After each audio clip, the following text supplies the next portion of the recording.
Boa noite. A Secretaria de Fazenda anunciou hoje as perdas de arrecadação. Além da crise econômica, a greve da Suframa reduziu os ganhos com o ICMS. A indústria foi a maior responsável pela queda da receita no estado. Inflação em alta, taxa de juros subindo e uma moeda cada vez mais desvalorizada. Os fatores que deixam o Brasil em alerta também atingiram a economia no Amazonas. A atividade do polo industrial sofreu uma retração de 19,9%. O setor de eletroeletrônicos caiu ainda mais, 21% só neste trimestre. O comércio também teve uma redução de 2,1% no volume de vendas no último ano. Com este cenário tão pessimista, as notícias não são nada boas. De acordo com o Ministério do Emprego, 15 mil trabalhadores somente aqui no Amazonas perderam o posto de trabalho este ano. A receita caiu 5,8%, o que representa uma perda de 252 milhões de reais para os cofres do estado. O secretário de Estado de Fazenda fez questão de informar que, apesar da crise, as contas estão equilibradas. Para ele, a greve da Suframa é um dos fatores que podem agravar a situação econômica ruim aqui no estado. Estamos apelando para o bom senso do comando de greve da Suframa, que busque outras alternativas para atingir os seus objetivos, porque a estratégia até agora adotada só tem penalizado o estado do Amazonas e a sociedade, o povo, em última análise. Enquanto a situação dos servidores da Suframa não é resolvida, os funcionários da autarquia continuam parados. Já são 43 dias de greve. Hoje pela manhã, o Sindicato dos Servidores convocou uma coletiva de imprensa para prestar esclarecimentos sobre a paralisação. Antes da coletiva, os servidores da Suframa participaram de uma assembleia onde foram discutidos os novos rumos do movimento grevista, após mais um adiamento da votação do veto presidencial da medida provisória 660. O governo federal trata a Zona Franca e a Amazônia Ocidental com descaso. A nossa reestruturação custa 32 milhões ao ano. Nós arrecadamos, ano passado, 500 milhões. O contingenciamento este ano será de 337 milhões. Nós nos pagamos. Não haverá qualquer custo para o governo federal. É só má vontade, é ingerência, é falta de pulso. Os integrantes do Sindiframa também alegaram que as informações de que a greve vem provocando desabastecimento nos supermercados e de produtos médicos e hospitalares não são verdade. Uma comissão do sindicato visitou 4 grandes supermercados e redes atacadistas de Manaus para confirmar que os produtos estão sendo liberados pelos 30% dos funcionários que continuam trabalhando. Não há desabastecimento. Nós estamos cumprindo os 30%. A greve causa algum prejuízo? Sim, é uma greve, mas foi a única forma que os servidores da Suframa encontraram de chamar a atenção do governo federal. É só isso que nós queremos. O respeito com os servidores da Suframa e com a população da Zona Franca de Manaus. Por fim, um dos assuntos tratados na coletiva foi sobre a atuação dos servidores da Cefaz, no caso os auditores fiscais do Estado, na liberação de produtos, fazendo serviços que deveriam ser feitos pelos servidores que estão em greve.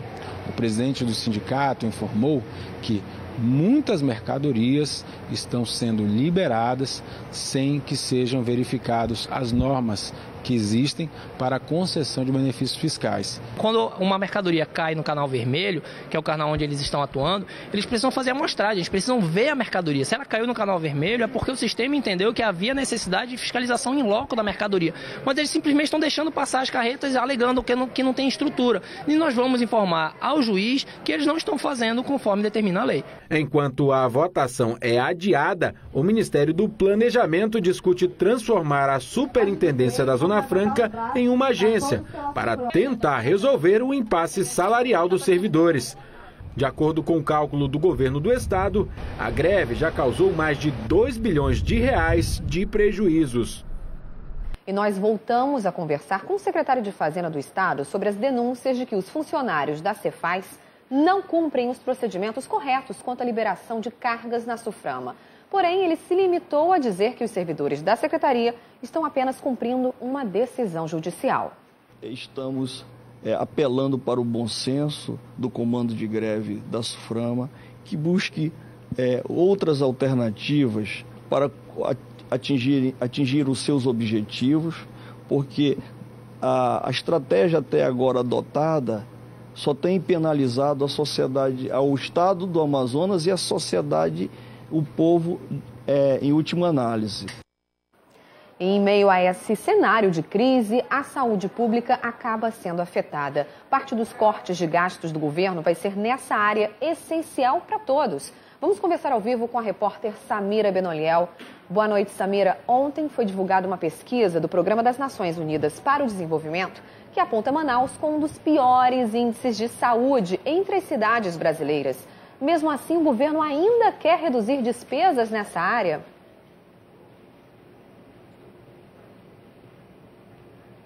Boa noite, Amanda. É isso mesmo. O governo estadual pretende enxugar principalmente o número de médicos plantonistas como forma de diminuir as despesas. E essa informação vem no mesmo momento em que o Programa das Nações Unidas para o Desenvolvimento e o Instituto de Pesquisas Aplicadas divulgaram essa pesquisa que você citou.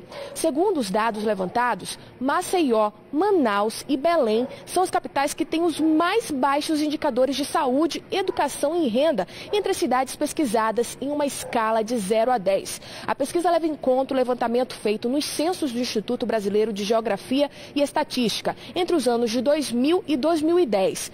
Hoje, nós conversamos com o novo secretário de Saúde do Estado, que explicou como vai ser feito o corte nas despesas. Pedro Elias garantiu que não haverá prejuízos à população, apesar da redução no número de plantões médicos. Sobre os problemas que já existem há bastante tempo nas unidades de saúde, como superlotação e falta de equipamentos e remédios, ele anunciou a criação de um grupo técnico de trabalho que vai, segundo ele, fazer visitas diárias aos hospitais para identificar e acompanhar caso a caso. O secretário de Saúde do Estado do Amazonas está assumindo aqui um compromisso com vocês de que, de acordo com a sua agenda, obviamente também estará presente nessas unidades, olhando no dia a dia como é que elas estão funcionando e o que isso pode ser feito para melhorar. Eu vou lhe adiantar aqui, e não vou dizer o nome de quais, mas eu já estive nesses últimos 3 dias, mais ou menos por volta de 6h30 da manhã, em 3 delas. Já deu para identificar alguma coisa que pode ser resolvida sem grandes esforços. Então essa vai ser a nossa dinâmica de trabalho. Não estou dizendo que isso vai resolver o problema absolutamente. Eu estou dizendo que a gente vai procurar resolvê-lo por outro caminho.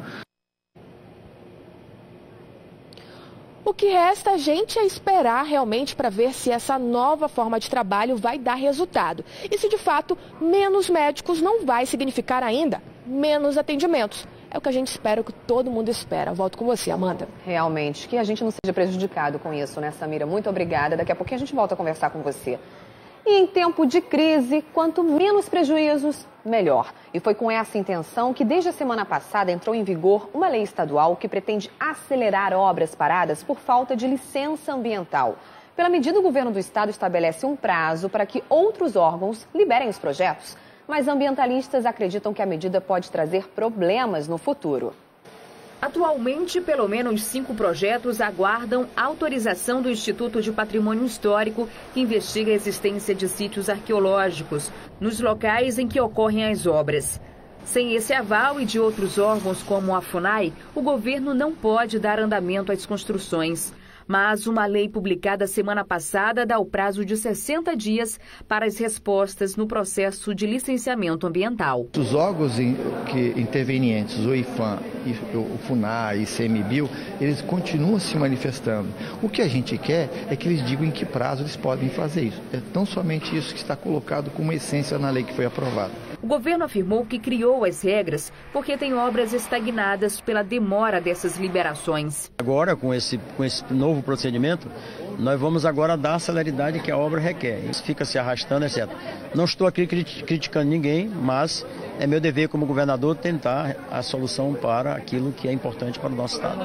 Em ano de crise, o Estado se beneficia da nova lei, que vai dar andamento a obras que estavam praticamente paradas, como é o caso da duplicação da M70, que liga Manaus a Manacapuru. A obra tinha previsão de ficar pronta no fim do ano passado, mas até agora o IPHAN liberou menos de 20 quilômetros dos 78 previstos. Então nós íamos precisar de no mínimo entre 5 a 6 anos para concluir toda essa obra, o que não é bom, porque o financiamento está aprovado, à medida que a gente vai trabalhando, apresenta a medição, a fatura, o banco libera o recurso, então o que eu preciso hoje é do SOL, que eu já tenho, as desapropriações que já executamos e agora da licença do IPHAN.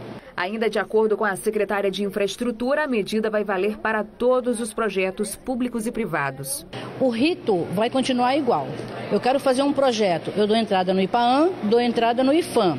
O IPAAN vai me emitir a licença e o IPHAN, que é o órgão que tem demorado mais, em função da única arqueóloga que tem lá dentro do órgão do IPHAN, eles vão analisar. Se no tempo hábil determinado por lei não se manifestarem, aí sim o IPAAN entra emitindo a nova licença para que possa dar andamento às obras. Apesar de permitir essa agilização, a lei traz riscos. Para o presidente do movimento Ficha Verde, o Estado não tem autonomia para determinar prazos ao governo federal e ainda pode ter gastos desnecessários com obras que fiquem pela metade.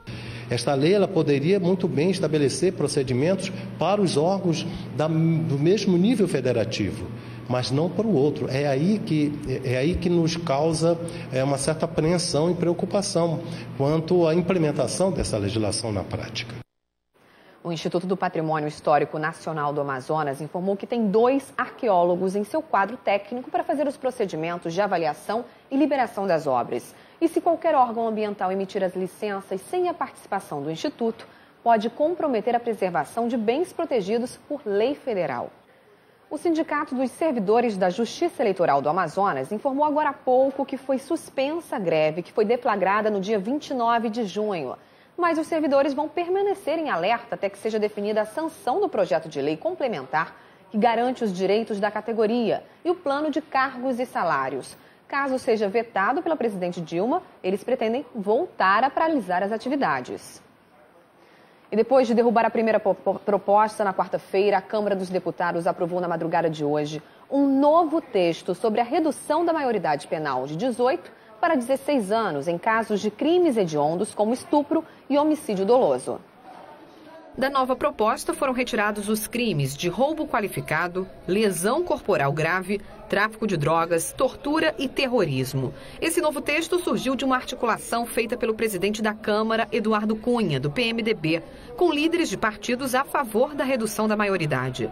Dessa vez, o placar foi de 323 a 155, 15 votos a mais do que o necessário para aprovação.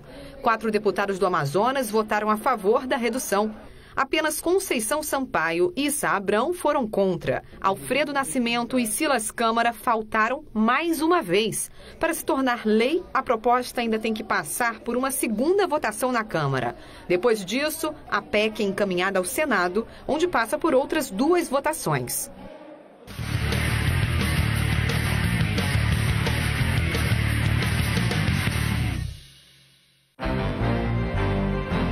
Este mototaxista foi preso em flagrante por manter um ponto de venda de drogas no bairro de Petrópolis. Com ele foi encontrada uma grande quantidade de cocaína, uma arma, uma motocicleta e televisores que não tinham nota fiscal. A polícia acredita que esses produtos foram adquiridos em troca das drogas. Depois de investigar um registro de ocorrência de ameaça de agressão doméstica, a polícia conseguiu localizar e prender Éden Soares.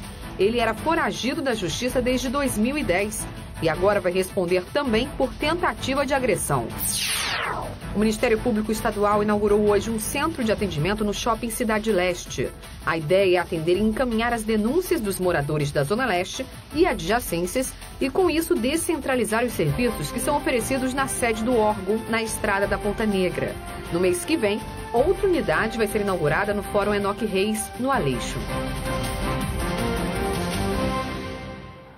Foi publicado no Diário Oficial do Ministério Público do Estado do Amazonas, de quarta-feira, o procedimento investigatório criminal para apurar notícia-crime sobre suposta fraude no resultado do 50º Festival Folclórico de Parintins. A investigação envolvendo o suposto mau uso do dinheiro público e suposta prática de gravação de ligação telefônica será feita pela primeira e segunda promotorias de justiça do município.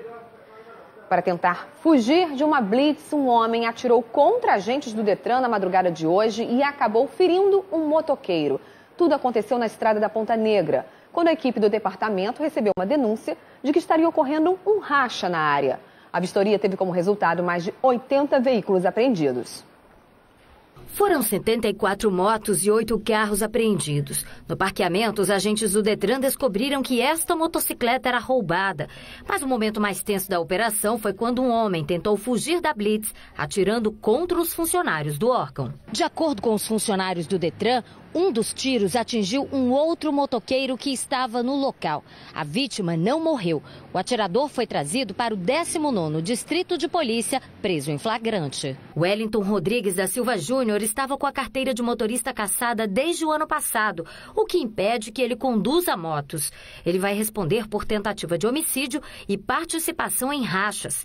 O diretor-presidente do Detran explicou que todos os outros envolvidos serão indiciados. Esses 74 que foram pegos fazendo racha irão responder também administrativamente, a carteira irá ser cassada, também irão responder pelo crime de praticar o famoso pega. Então nós já estamos finalizando o processo para a Detran, encaminhando para a polícia para a abertura do inquérito criminal e depois encaminhar para a justiça para que eles paguem de acordo com a lei. E agora a gente traz dicas para você que comprou um apartamento na planta e chegou naquela fase de fazer a vistoria do imóvel. É preciso redobrar a atenção nesse período para evitar muita dor de cabeça no futuro. Saiba agora como proceder em situações como essa. Vistoria do imóvel. 3 palavrinhas que nem todo mundo dá valor. Mas é nessa etapa importante que vários problemas podem ser identificados e resolvidos pela empresa que fez a obra. Tiago é engenheiro perito, especialista em identificar aqueles problemas. Por isso, se liga nas dicas. Basicamente é para ligar a torneira, ver se está saindo água e ver se ela está escoando. Aqui, está saindo água, não está forte, nem está muito fraca. Pronto, está escoando a água. Depois, ver aqui embaixo se tem algum vazamento, se está pingando, tanto na tubulação de esgoto como na tubulação de água, que é o marrom. Se não estiver vazando e a água estiver saindo ok, está tudo certo. E se houver obstrução? Se a água não estiver saindo ou se estiver entupido, eu recomendo não aceitar, porque já é um serviço mais complicado. Já não é uma coisa que a pessoa pode abrir e resolver. O ideal já é acionar o saque da construtora ou não receber o apartamento no momento. Uma outra dica também que é muito simples de fazer, que é muito importante no momento da vistoria, é verificar se os ralos estão obstruídos. Você basicamente precisa de uma chave de fenda e uma lanterna que pode ser o próprio celular. Você chega no ralo, remove a tampa, que tem que ser removível, afasta um pouquinho e liga a lanterna. Se tiver alguma obstrução, tiver pedra, resto de massa, o recomendável é não receber o apartamento, porque isso já é um serviço mais complicado, porque talvez tenha que quebrar e isso vai dar problema mais para frente. Mas nem sempre os problemas estão ali, na frente do comprador do imóvel. Por isso, é importante a ajuda de um profissional. Quando a gente está querendo receber o apartamento, a gente está com um pouquinho de pressa e acaba passando batido em pontos importantes, como a situação do ralo, da parte elétrica. O técnico não, ele tem um olhar diretamente voltado para as áreas técnicas, ele sabe geralmente onde dá mais problema, para que os ensaios fiquem mais assertivos e tenham um resultado mais técnico, mais coerente também, para que o cliente possa cobrar da certa forma da construtora, não seja só eu acho, não, é isso, de acordo com a norma tal, de acordo com o ensaio tal, é desta forma que tem que ser ou que não pode ser. Para fazer uma vistoria como essa, que a gente está agora durante a reportagem, cerca de 1 hora, qual é o preço médio? Varia de meio salário mínimo a 1, dependendo do tamanho do apartamento, da complexidade dos sistemas. O valor que você paga é muito baixo em relação à dor de cabeça que você evita. Pedro não se preocupou com isso. Há 4 anos, paga caro pela pressa de mudar para um novo apartamento. Já gastou R$10 mil só no forro de gesso, que agora está cheio de buracos. 4 anos a gente tenta solucionar esse problema de infiltração dos condensadores de ar e nenhuma das empresas que já vieram aqui conseguiu resolver. A última veio disse que existe um erro de projeto, que a distância do dos aparelhos para os condensadores que ficam na área de ventilação do condomínio é mais de 20 metros. Então, assim, há um erro de projeto. De acordo com este advogado especialista em direito imobiliário, esse tipo de transtorno é mais comum do que imaginamos. Metade dos casos que ele atende tem a ver com problemas na estrutura do imóvel. O comprador tem direito, estabelecido por lei, de ter o problema resolvido em, no máximo, 90 dias, quando se trata dos chamados defeitos aparentes, aqueles que o cliente encontra na vistoria, antes de pegar a chave do imóvel, como, por exemplo, a porta que não fecha direito. Eu vejo que essa dificuldade, ora está na falta de conhecimento dos consumidores, né? No momento da entrega das chaves, você levasse um profissional da área de arquitetura ou engenharia para poder identificar esses defeitos aparentes. Porque identificados esses defeitos aparentes, como por exemplo, defeitos em disjuntores, em tomadas, chuveiros, essas coisas, então seria um prazo de 90 dias para que a construtora, depois dessa vistoria prévia, cumprir essa obrigação. Se ela não cumprir essa obrigação, naturalmente você não está apto a receber essas chaves, porque o imóvel está com defeitos. Já nos casos parecidos com o do Pedro, os chamados vícios ocultos, a dor de cabeça pode durar anos. A própria lei estabelece que a empresa, dependendo do problema, tem até 20 anos para solucionar. Eu sugiro que o Pedro contrate um advogado especialista que entenda muito bem dessa parte do direito de imobiliário, direito de incorporação, essa parte do direito civil, para que ele não sofra aquela situação, porque por si só o processo vai ser um pouco lento, porque o judiciário por si só ele já é um pouco lento, né? Mas o Pedro deve fazer isso. Eu sugiro que ele faça até isso em conjunto com os outros moradores, porque quanto mais pessoas estando juntas, talvez isso processualmente fique mais simples para poder ocorrer, né? Agora vamos mudar de assunto. Já estão abertas as inscrições para o Peladão 2015. Teve time que não perdeu tempo e já pegou o formulário de intenção de inscrição. Os times já estão no clima da competição e as inscrições estão a todo vapor. Estamos aqui, como você vê, no segundo dia já estamos dando entrada em alguns documentos para que nós possamos se preocupar diretamente com os treinos. E no ano passado, infelizmente, estivemos na semifinal, mas esse ano nós vamos vir forte. Resgatar a essência que tem um peladão, né? Jogar só entre os amigos mesmo, realmente. E também estamos com o projeto de botar no peladinho também, uns jovens atletas, que a gente tem um projeto aí com atletas de 14 anos. Tentar botar os meninados para brincar, né? E ver o que vai dar no futuro aí. Se vai ser campeão ou não, o importante é participar. São 3 fases que os times precisam seguir para que a inscrição seja concluída. Em 2 dias, 166 times solicitaram o formulário de intenção de participar do torneio, nas categorias Principal, Peladinho e Master. No ano passado, o Peladão teve mais de 24 mil atletas inscritos. A expectativa para este ano é que esse número seja ultrapassado. Nós estamos na fase da intenção, ou seja, aquele momento que você vem da sede, toma conhecimento do regulamento, conhece a premiação, sabe seus deveres e obrigações, volta para conversar com a comunidade, com o seu clube, com os seus jogadores e depois retorna para fazer a inscrição. Aí nós temos então a segunda fase, que passa por todo um processo de reavaliação nessa documentação. E finalmente nós temos a homologação, que é aquele grande momento quando vamos fazer a festa de abertura, onde cada clube do Peladão é representado pela rainha. A coordenação do torneio espera a participação de mais de 800 times. Em Maranhão, tem até torneio para decidir quem vai ser o representante do município. A gente já iniciou, né, já esse campeonato, o campeonato municipal de lá, no Peladão, lá da nossa cidade, nosso município. Deu em torno de 20 equipes, graças a Deus, uma quantidade boa de atletas que vão ter essa oportunidade, né, do campeão do município disputar uma vaga, né, para entrar na fase entre os 16 times da competição Peladão. O campeão na categoria principal do ano passado foi Jamaica com Pensão. E esse ano, quem vai conquistar o Peladão? Inscreva logo o seu time. As inscrições vão até o fim deste mês.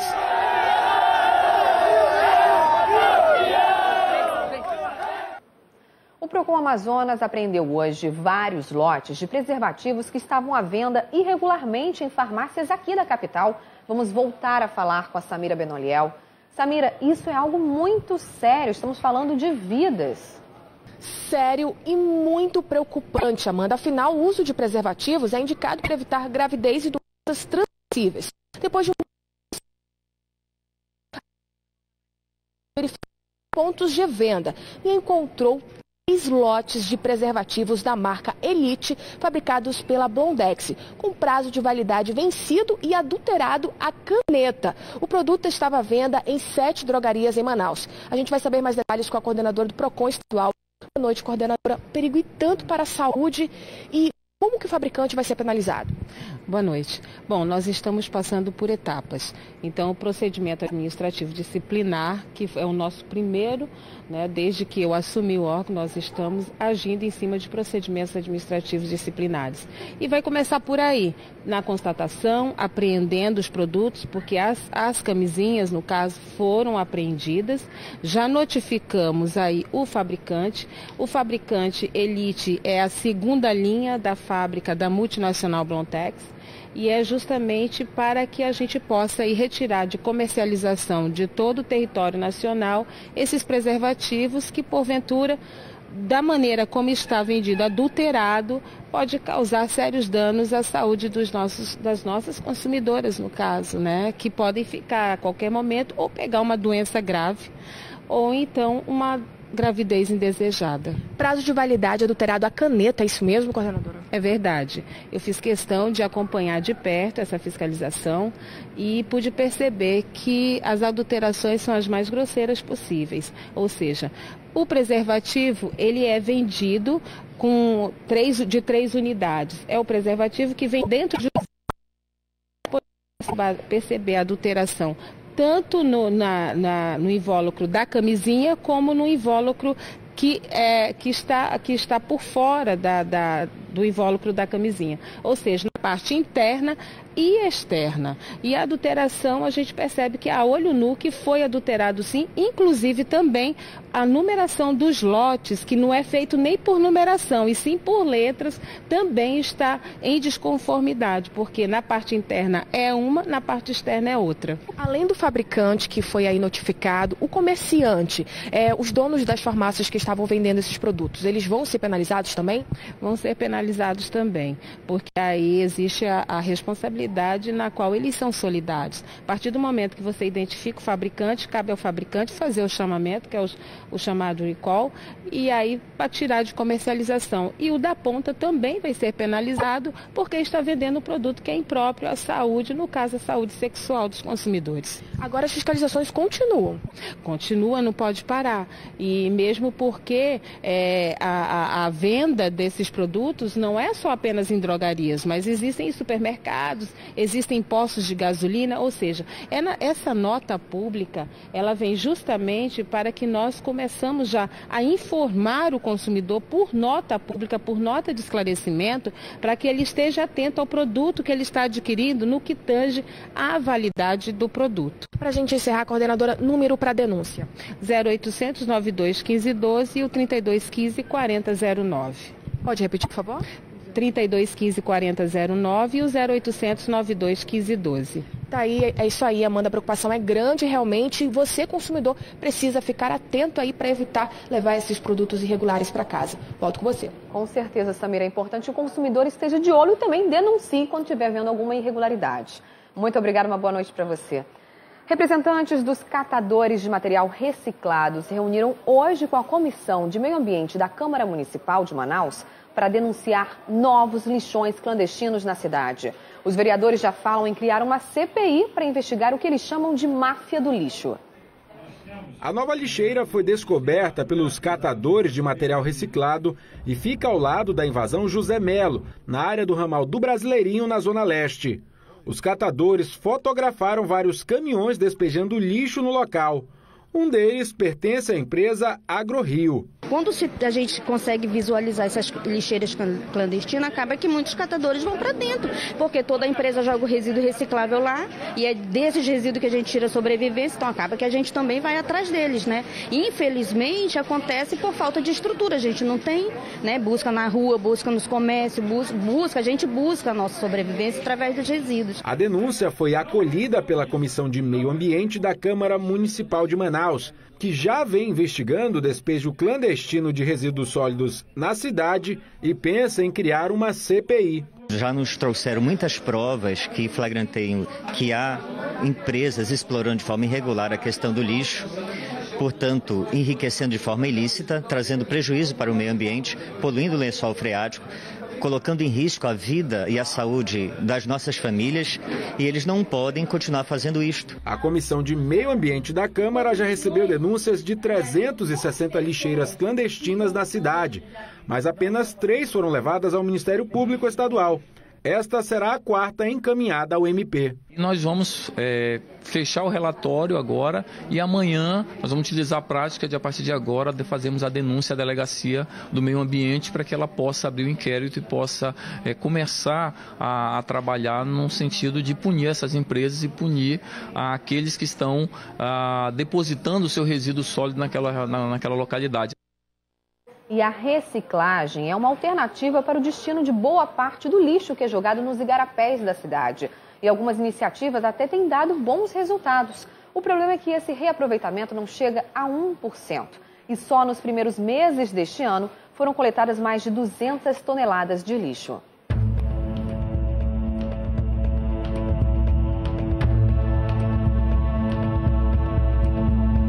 Nos últimos 10 anos, o lixo produzido pelo Manauara aumentou mais de 40%, segundo a Secretaria Municipal de Limpeza Pública. E esse aumento pode ser visto nos rios e nos igarapés de Manaus. São geladeiras, fogões, pneus descartados sem pena no meio ambiente. O que muita gente não imagina é que todo esse lixo pode ter outro destino. Uma garrafa PET, por exemplo, que demora um século para se decompor, pode ser uma alternativa de renda, muito mais útil do que aqui no lixo.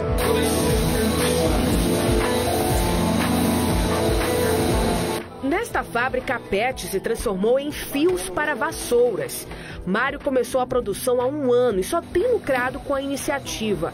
Isso porque as vassouras de plástico duram mais tempo do que as tradicionais feitas de piaçava.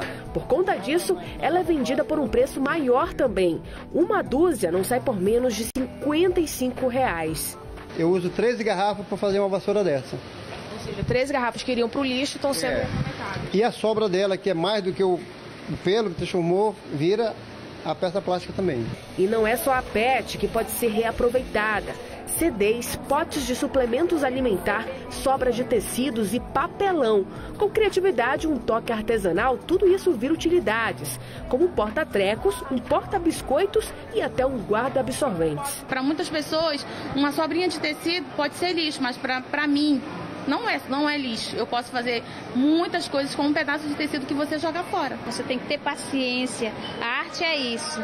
Então, se você não tiver paciência, você não vai imaginar daquela tampa uma obra de arte realmente. Você não vai entender que aquilo vai ajudar alguém a abrir novos horizontes. Com peças de computador, é possível criar objetos como um trem, por exemplo, enquanto pneus se transformam em cadeiras de estar que duram a vida toda e até um quadro da Virgem Maria pode ser feito de papelão.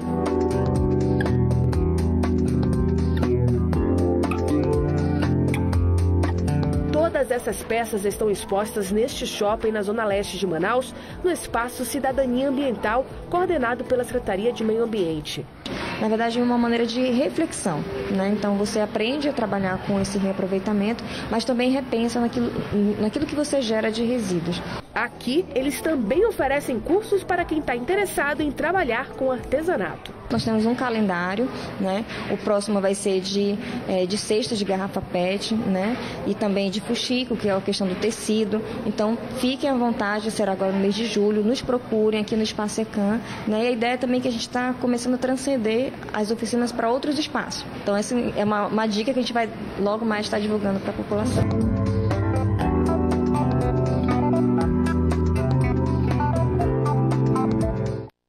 E quem estiver interessado nos cursos de reciclagem, o Espaço ECAM da Secretaria de Meio Ambiente funciona no iShopping, no bairro São José, na Zona Leste. Depois desse belo exemplo aí de reaproveitamento, a gente fica por aqui. Uma ótima noite para você e até amanhã.